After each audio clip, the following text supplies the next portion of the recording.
is how I'm using Notion to kind of curate and organize the things that I want to learn. And I'm going to go more into that about, getting recommendations from people, the books I've seen, videos I need to watch later, personal stuff, professional development, all of that. And kind of incorporating some different ideas there from people like Tiago Forte and Catherine Jones. So excited to share that again. And also going to answer a question about staying focused and dealing with technology. So before we dive into that, real quick, if you're watching live from either the Facebook page or the group, that's great. You can ask a question, and if I catch it in time, we'll definitely answer it, or we can cover it next time. And if you're not watching live, if you're catching the replay on YouTube, that's also great. You can stay up to date by clicking on the subscribe button below. Also, if you're watching on YouTube, you can look into the description if you expand it, and there are timestamps. So if you want to get to a specific section, you can go in and do that. Also, a link to come join us in the productivity group. In Facebook, it's free. You do have to answer some tough questions about productivity. Now, just kidding. But there are a couple questions. Make sure you want to be in a group about productivity, time management, automation, all that sort of good stuff. So let's get into it. So a little bit of background on what I call my learning list.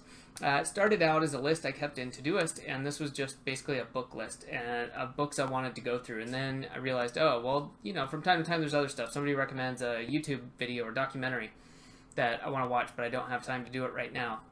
So I would write it in there, and then I thought, this would be good if I remembered who it came from, because it may be months before I get to this or it's applicable. So I started writing in, I would write it in Todoist and had a little project for it, and then I would just put like a dash and whoever's name recommended it, or maybe where the major source was.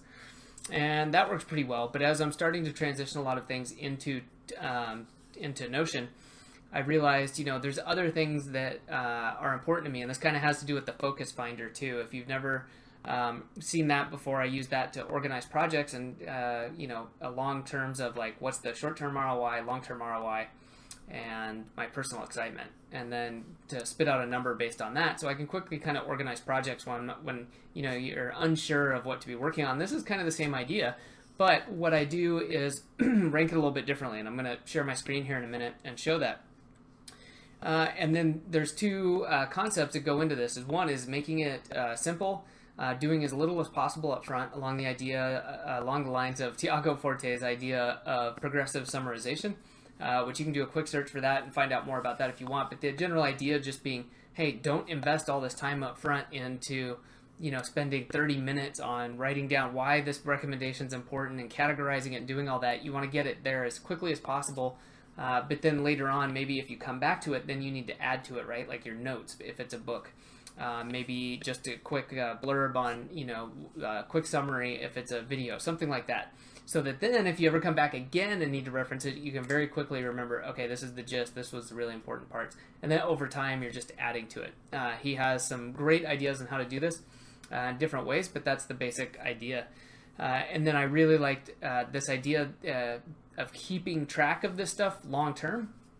Catherine Jones of CF Design School and Automate Academy, I remember talking to her in February, and we were talking about this with books.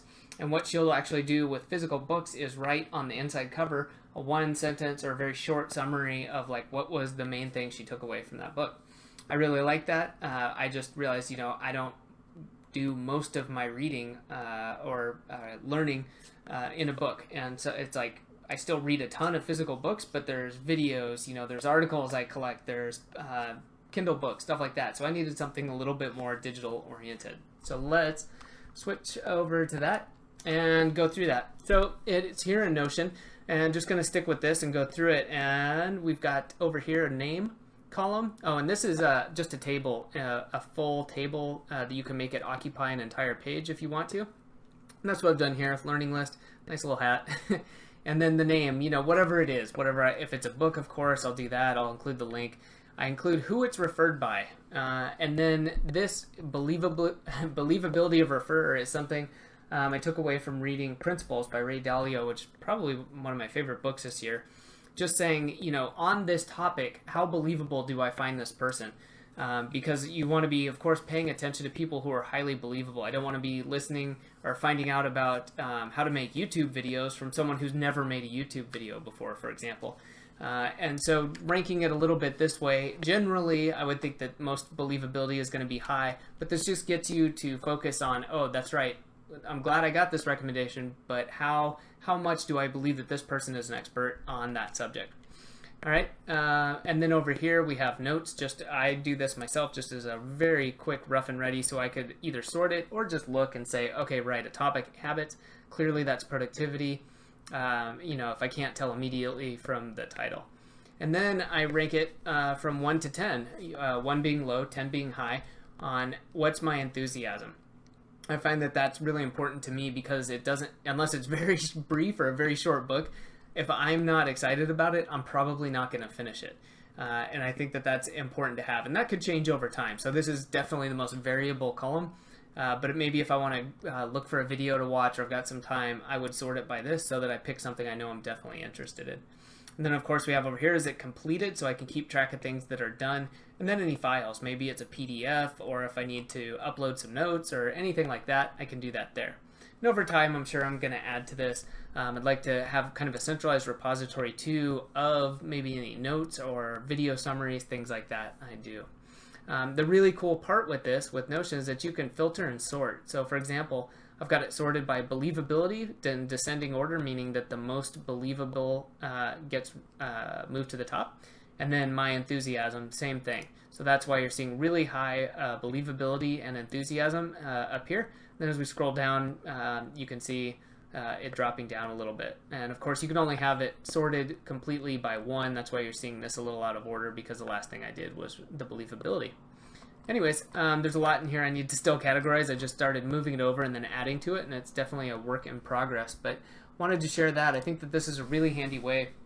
Another one of those ways, too, to keep track of important things, but just spend a little bit of time so that you can have it organized and ready to go, and you can go back and very quickly dive into that. So hope that helps. I think that that's a really neat use of Notion. Not complex by any means. It takes, just to get started, that would take you literally 2 or 3 minutes. And I find that that's really helped me out a lot.